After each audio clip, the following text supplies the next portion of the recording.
Welcome to Daily Scripture Reading. I do not own the rights to this music. 1 Samuel chapter 26. This is the New King James Version. Now the Ziphites came to Saul at Gibeah, saying, Is David not hiding in the hill of Hachilah, opposite Jeshimon? Then Saul arose and went down to the wilderness of Ziph, having 3,000 chosen men of Israel with him, to seek David in the wilderness of Ziph. And Saul encamped in the hill of Hachilah, which is opposite Jeshimon, by the road. But David stayed in the wilderness, and he saw that Saul came after him into the wilderness. David therefore sent out spies and understood that Saul had indeed come. So David arose and came to the place where Saul had encamped. And David saw the place where Saul lay, and Abner the son of Ner, the commander of his army. Now Saul lay within the camp with the people encamped all around him. Then David answered and said to Ahimelech the Hittite, and to Abishai the son of Zeruiah, brother of Joab, saying, Who will go down with me to Saul in the camp? And Abishai said, I will go down with you.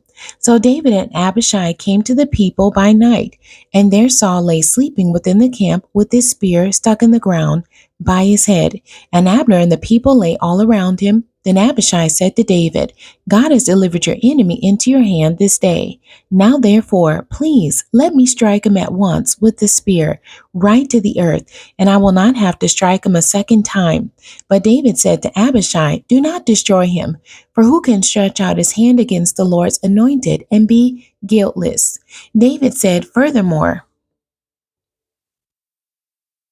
As the Lord lives, the Lord shall strike him, or his day shall come to die, or he shall go out to battle and perish.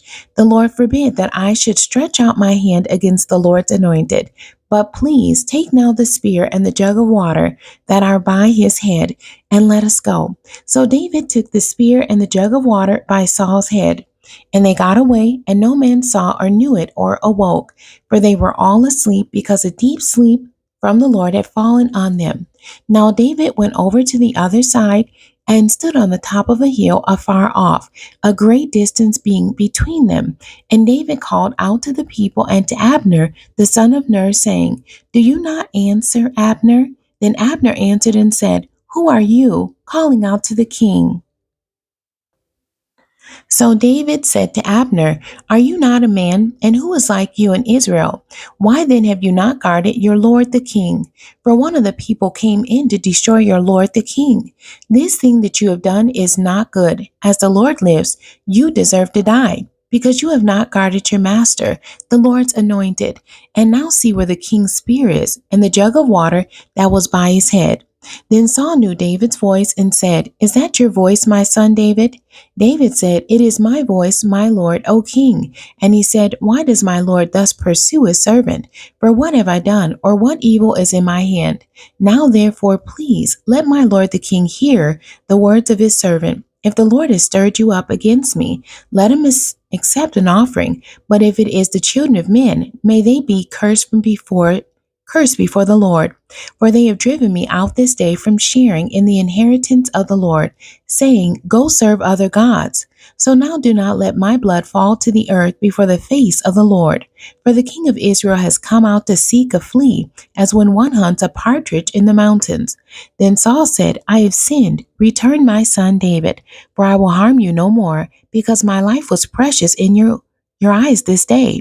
Indeed, I have played the fool and erred exceedingly. And David answered and said, Here is the king's spear. Let one of the young men come over and get it.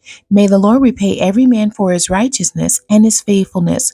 For the Lord delivered you into my hand today. But I would not stretch out my hand against the Lord's anointed. And indeed, as your life was valued much this day in my eyes, so let my life be valued much in the eyes of the Lord, and let him deliver me out of all tribulation. Then Saul said to David, May you be blessed, my son David. You shall both do great things and also still prevail. So David went on his way, and Saul returned to his place. The end. God bless you, and thank you for joining me today.